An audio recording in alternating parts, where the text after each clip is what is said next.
Oke, assalamualaikum warahmatullahi wabarakatuh. Perkenalkan, nama saya Muhammad Fahril dengan NIM A50125100026. Saya mahasiswa dari Universitas Tadulako dengan program studi bimbingan dan konseling Fakultas Keguruan dan Ilmu Pendidikan. Tujuan saya membuat video ini untuk memenuhi tugas mata kuliah, yaitu bimbingan konseling belajar. Pada video ini saya akan memaparkan materi terkait teori humanistik dan konstruktivistik. Nah, jadi pernah nggak sih kalian itu merasa belajar itu membosankan, atau terkadang ada momen belajar itu terasa lebih seru? Nah, itu semua berkaitan dengan dua teori yang saya sebutkan tadi, yaitu teori humanistik dan teori konstruktivistik. Oke, kita mulai di pembahasan pertama, yaitu teori humanistik. Nah, di teori humanistik itu berfokus pada manusia sebagai individu yang unik.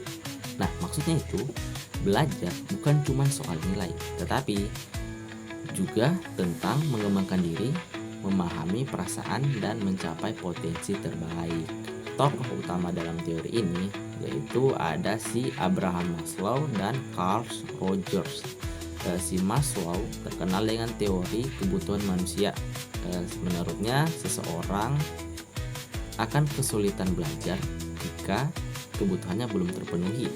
Misalnya lapar dan merasa tidak nyaman. Contohnya itu, kalian bisa bayangkan lah.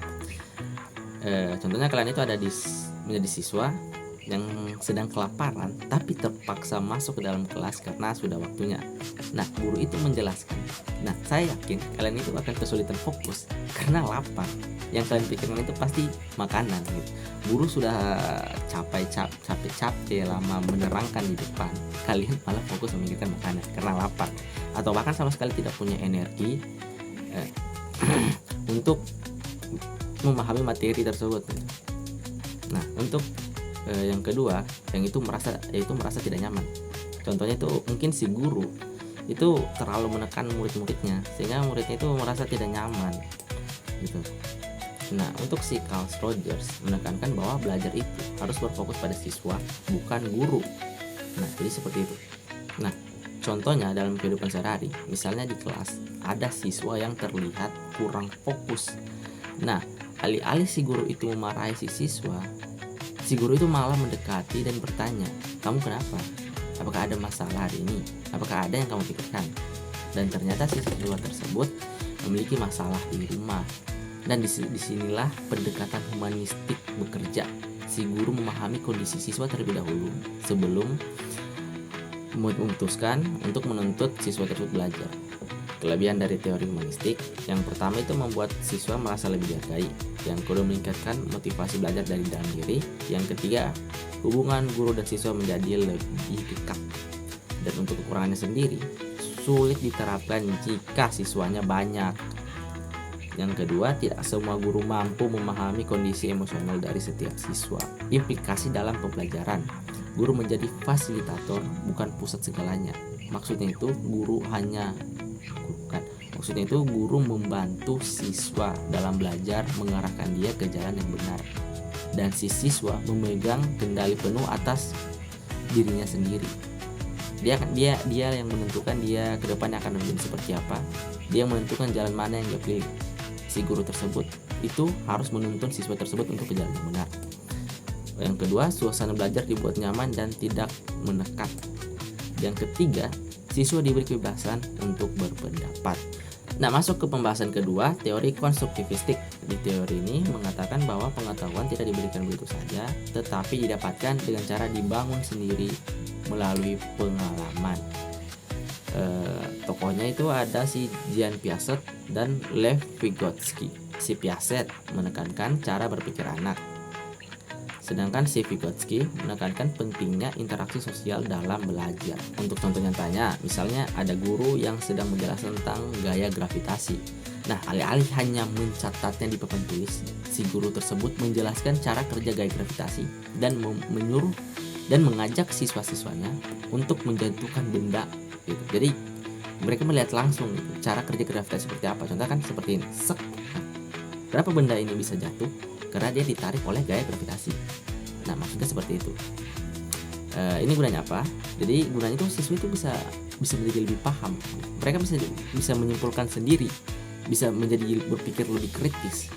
Nah, itu yang dinamakan sebagai membangun pengetahuan sendiri. Seperti itu. Untuk kelebihannya, yang pertama, siswa lebih aktif dan tidak hanya diam. Yang kedua, meningkatkan kemampuan berpikir kritis. Dan yang ketiga, pembelajaran jadi lebih bermakna. Untuk kekurangannya sendiri, yang pertama, membutuhkan waktu lebih lama. Yang kedua, tidak semua siswa bisa langsung mandiri.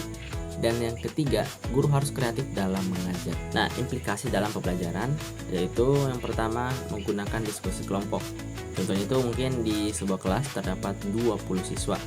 Nah, mereka itu akan dibagi menjadi 4 kelompok. Masing-masing kelompok mendapatkan 5 anggota dan diberikan materi yang berbeda-beda setiap kelompok. Contohnya si kelompok 1 maju terlebih dahulu memaparkan materinya, setelah itu masuk sesi diskusi, di mana kelompok yang lain akan memberikan pertanyaan kepada kelompok pertama tadi, dan si kelompok pertama diharuskan untuk menjawab pertanyaan tersebut, dan jika mereka tidak bisa, pertanyaan tersebut bisa dilempar ke kelompok yang lainnya. Gunanya sistem pembelajaran seperti ini itu untuk membuat siswa belajar lebih aktif dalam kelas gitu. Jadi tidak cuma sekedar melihat guru menerangkan, tidak cuma sekedar mencatat materi, tapi mereka aktif langsung dalam kegiatan pembelajaran tersebut. Untuk yang kedua, memberikan tugas berbasis masalah. Dan untuk yang ketiga, memberikan materi yang berkaitan dengan kehidupan nyata. Contohnya, si guru sedang menjelaskan tentang pentingnya menjaga lingkungan alam gitu. Terus dia memberikan contoh nyata gitu. Dia menjelaskan bahwa di tempat ini dulu pernah terjadinya banjir dikarenakan penebangan hutan sembarangan gitu. Sehingga mengakibatkan ketika terjadinya hujan yang lama, tempat resapan untuk air hujan tersebut berkurang gitu. Sehingga air menumpuknya air sehingga terjadinya banjir. Nah, dengan cara belajar yang seperti ini, si siswa menjadi lebih gampang paham dan bisa menyimpulkan sendiri, membuat mereka berpikir lebih kritis. Untuk perbandingan dari teori humanistik dan teori konstruktivistik, yaitu kalau di si humanistik itu berfokus pada perasaan dan perkembangan siswa, sedangkan si konstruktivistik berfokus pada cara siswa membangun pengetahuan. Intinya, kedua teori tersebut sama-sama menekankan bahwa si siswa menjadi pusat pembelajaran. Jadi belajar yang efektif itu bukan cuma sekedar mencatat, melihat, mendengar, tetapi juga tentang merasakan, mengalami, dan memahami. Dengan menggabungkan teori humanistik dan teori konstruktivistik bisa membuat pembelajaran menjadi lebih menyenangkan dan bermakna. Oke, jadi mungkin segitu saja materi yang bisa saya berikan. Terima kasih telah menonton videonya sampai selesai. Semoga kalian yang menonton video ini bisa menjadi lebih paham tentang teori humanistik dan konstruktivistik. Jadi, dengan begini videonya akan saya tutup. Assalamualaikum warahmatullahi wabarakatuh.